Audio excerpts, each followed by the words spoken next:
25 अगस्त 2017 छतरपुर का झंझन देवी जंगल, जो कि वहां पे एक किसान अपने कुत्ते के साथ जंगल से जा रहा था।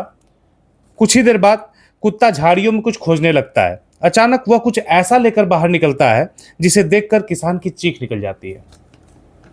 कुत्ते के जबड़ों में एक इंसानी हाथ था, जो आधा सड़ा हुआ था और सड़ने के बाद पीला हो चुका था।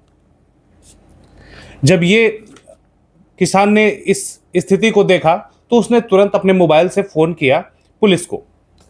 पुलिस आई और जब झाड़ियों को हटाया तो वहां कोई पूरी लाश नहीं मिली, बल्कि 200 मीटर के दायरे में हड्डियां दिखी। ऐसा लग रहा था कि जैसे मौत ने वहां तांडव किया हो। पुलिस के सामने ये बड़ा सवाल था कि ये हड्डियां किसकी हैं। और उन सारी हड्डियों को जब जोड़ा गया, इकट्ठा करके जोड़ा गया, तो इससे ये चीज पता चली कि ये हड्डी किसी एक व्यक्ति की नहीं बल्कि दो व्यक्तियों की है। अब मैं आपको अपना परिचय दे दूं। मेरा नाम है दिव्यांशु सिंह।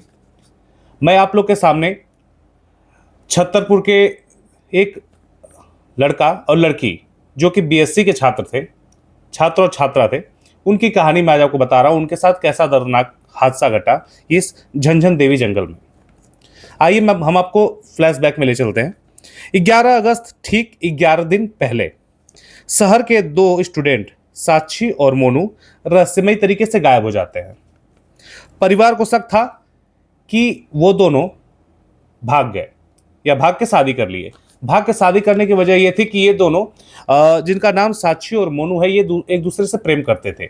और प्रेम के बाद एक अड़चन और थी कि ये दोनों अलग अलग बिरादरी के थे, जिसके वजह से परिवार वाले सहमति नहीं दे रहे थे शादी के लिए। तो सबको ये लगा कि इन दोनों ने भाग के शादी कर ली। तो ये घटना जब चल रही थी तो सब परिवार वालों को बुलाया गया और शिनाख्त कराई गई सामानों को दिखा के। जैसे पुलिस ने वहाँ पे गुलाबी सैंडल और एक टूटा हुआ ब्रेसलेट और कॉलेज बैग हड्डियों के पास पाया हुआ था, तो जिससे उनके परिजनों ने यह कंफर्म किया कि हाँ, ये दोनों साक्षी और मोनू ही हैं।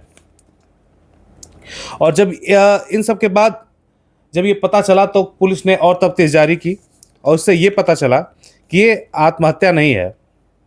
अगर वे खुदकुशी करते तो उनके मोबाइल, आधार कार्ड और पर्स ये कहाँ गए? और कोई अगर लेता भी तो कोई कीमती चीज, जैसे मोबाइल ले सकता है और पैसे ले सकता है, कोई आधार कार्ड और पैन कार्ड और अन्य डॉक्यूमेंट्स से उसे कोई मतलब नहीं होता।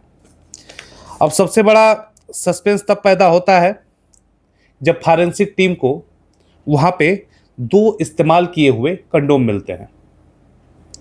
पुलिस उलझ गई। पुलिस सोचने लगी कि क्या यह मौत से पहले की सहमति थी जो सबूत मिले हैं, या किसी दरिंदगी का सुराग।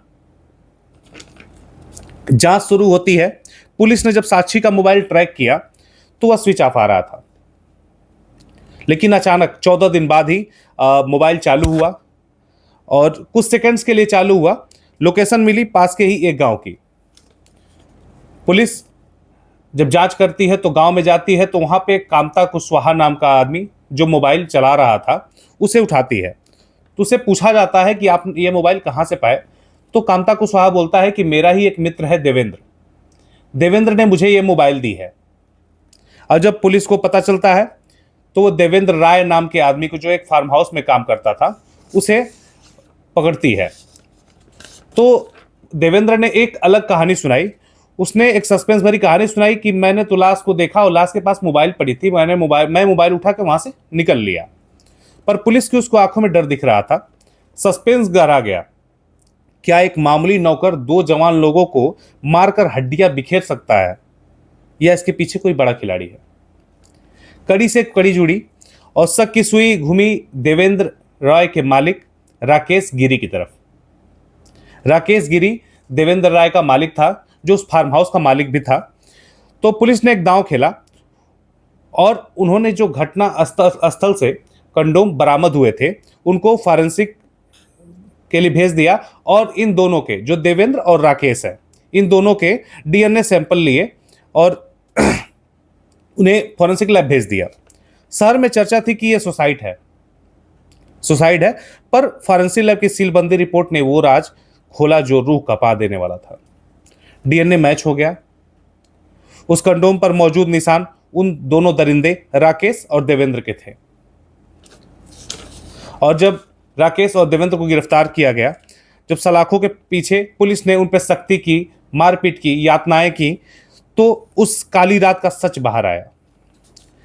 देवेंद्र ने ताक झांक तो की थी, लेकिन हालत यह था कि देवेंद्र, जब ये लोग देवेंद्र ने ताक झांक की थी, लेकिन असली मास्टरमाइंड उसका मालिक राकेश था। देवेंद्र सही बोल रहा था, क्योंकि वो जब इन दोनों लड़के और लड़कियों को वहां पे आपत्तिजनक हालत में देखता है, तो वो फिर ये बात जाके अपने मालिक राकेश को बताता है। राकेश वहां से जब जंगल के लिए निकलता है, तो वहां से एक कुल्हाड़ी, लाठी और 2 कंडोम के टुकड़े और वहां से सल्फास की गोली ले लेता है। अब देखिए इस कहानी में ये सब क्या करते हैं उसके बाद। अब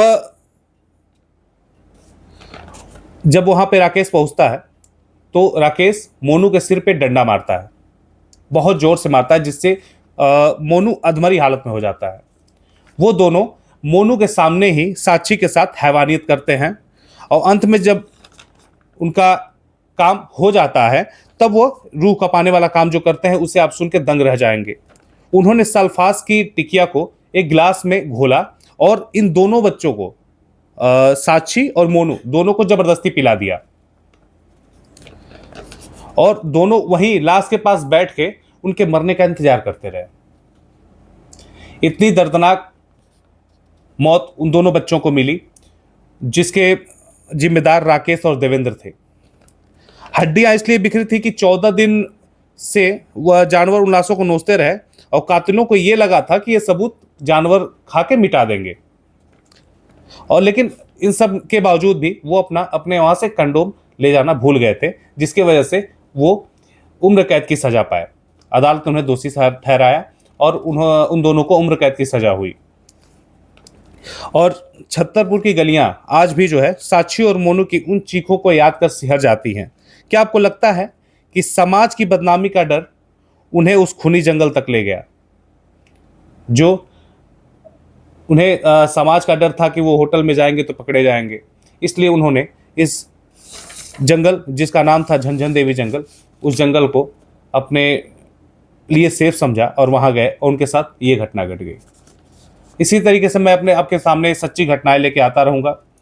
तब तक के लिए नमस्कार। और हमारे चैनल पे आप नए हैं तो मेरे चैनल को सब्सक्राइब करें और लाइक करें, जिससे हमें और कहानियां इकट्ठा करने के लिए हौसला मिले। धन्यवाद।